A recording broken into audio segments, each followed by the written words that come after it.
Now, the coronavirus pandemic has largely stopped mass gatherings in recent months, but now Extinction Rebellion is gearing up to restart their protest when Parliament returns from its summer recess. A new documentary film called The Troublemaker has been launched online, telling the story of how the global environmental movement has evolved.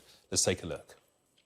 This is an ancient story of corruption and then renewal. And what we've got now is like the mother of all archetypes. It's the final reckoning. I mean, I've had literally hundreds of conversations with people where people have said, I knew, and now I'm going to do something. This was the biggest organised act of civil disobedience in British history. The name of the game on winding people up is you've got to wind them up, but not too much. It gets attention. Nothing's going to change without attention. Well, let's speak to Roger Hallam, co-founder of Extinction Rebellion, who features in the documentary. Thanks for your time this evening. So this documentary is set to delve deep into the ideas and emotions behind the movement. What else can you tell us about those ideas? Well, Extinction Rebellion is based upon a really straightforward idea, which is the government is responsible for protecting people. And the government has, for 30 years, ignored the science on the climate catastrophe, which is now locked in. And as a consequence of that, millions of people are waking up to their duty to rebel against the government for failing to fulfill the social contract. So you say we've lost 30 years. Time is of the essence for you. So are you at all worried about the impact of the coronavirus pandemic in terms of getting your message out? Because for the best part of a year, we will be talking about coronavirus and the search for a vaccine and treatments for it. Are you worried that that has an impact on the message you're trying to deliver out to people? Well, of course, the coronavirus is the first sort of major evidence of ecological collapse. The coronavirus came about because of ecological stress, the pressure on species and what have you. So we need to see the coronavirus disaster, as it were, as the first step in the destruction of the global economy due to this project of destroying our living world. And I think, although it's been very difficult to protest for obvious reasons, I think now millions of people realize that the world is real, right? And if you go about destroying nature, then nature will come back and destroy you. And we've had now 30 years of warnings, and now this ecological catastrophe is locked in. We're looking at billions of people starving to death in the next 2 or 3 generations. Mm.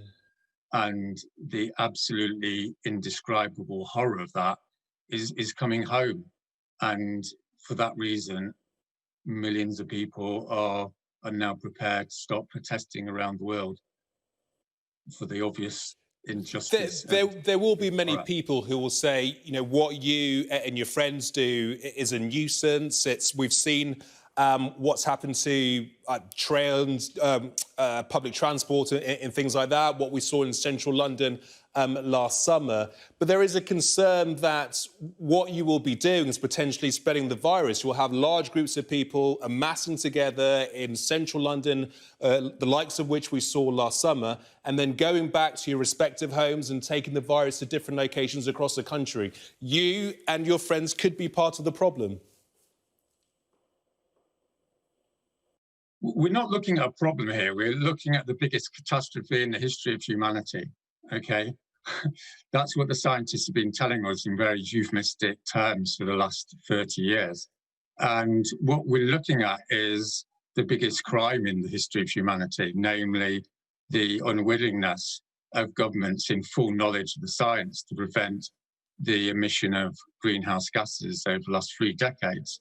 As you know, there's been numerous attempts to prevent this from happening, but governments have failed to do so. And the emissions have gone up 60% now.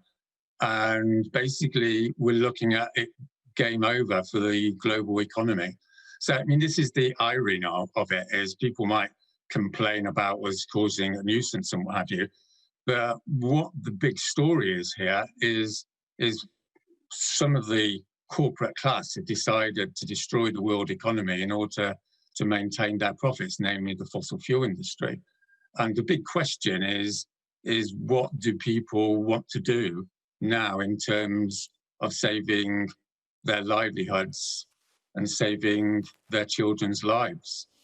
That's the question, isn't it? And in many ways, you have largely been able to keep sectors of the public on side. If you look at young people all rallying to the cause, for the most part, what is the secret of that? How have you been able to do it?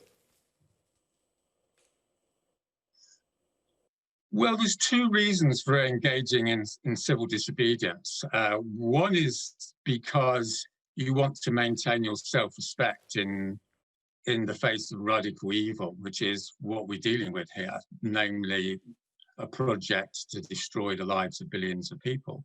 And the other aspect of it is to engage in activity which has the highest likelihood of actually bringing about change.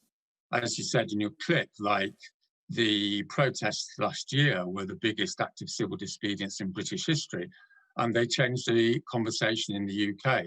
And what we're looking at now is to continue that process until the governments wake up to their responsibilities to our children, their responsibilities to maintain the economy.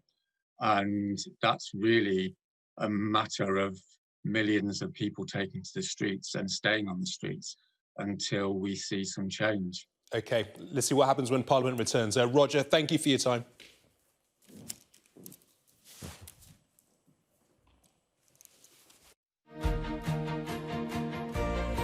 Get ready for safe skies. The weather, sponsored by Qatar Airways. The weather has taken something of an autumnal turn with strong winds and spells of rain for many.